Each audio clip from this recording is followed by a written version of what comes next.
एक बार लोहे की दुकान में अपने पिता के साथ काम कर रहे बालक ने अचानक ही अपने पिताजी से पूछा, पिताजी, इस दुनिया में मनुष्य की कीमत क्या है? पिताजी एक छोटे से बच्चे से गंभीर सवाल सुनकर हैरान रह गए। फिर वह बोले, बेटे, एक मनुष्य की कीमत आंकना बहुत मुश्किल है, वह तो अनमोल है। बालक, क्या सभी उतना कीमती और महत्वपूर्ण है?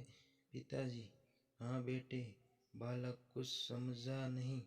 उसने फिर सवाल किया, तो फिर इस दुनिया में कोई गरीब तो कोई अमीर क्यों है? किसी की कम रिस्पेक्ट तो किसी की ज्यादा क्यों है?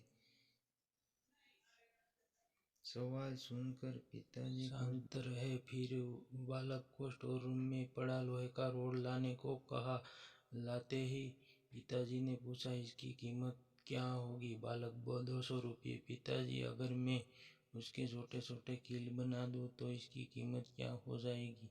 बालक कुछ देर सोचने के बाद बोला, महंगा बिकेगा, लगभग 1000 रुपये। पिताजी, अगर मैं इस लोहे से घड़ी के बहुत सारे स्प्रिंग बना दूं तो?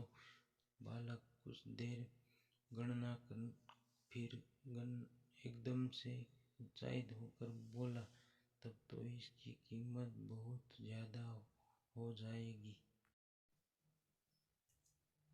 फिर पिताजी इसे समझाते हुए बोले कि इस तरह मनुष्य की कीमत इसमें नहीं कि अभी कहाँ है, बल्कि उसमें है वह अपने आप को क्या बना सकता है।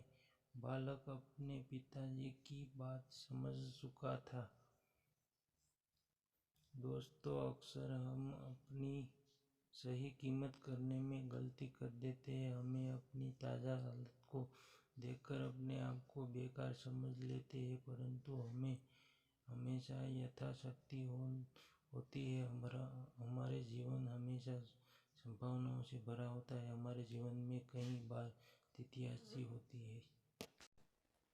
दोस्तों, आप ऐसी कहानियाँ सुनना चाहते हैं तो चैनल को सब्सक्राइब करो।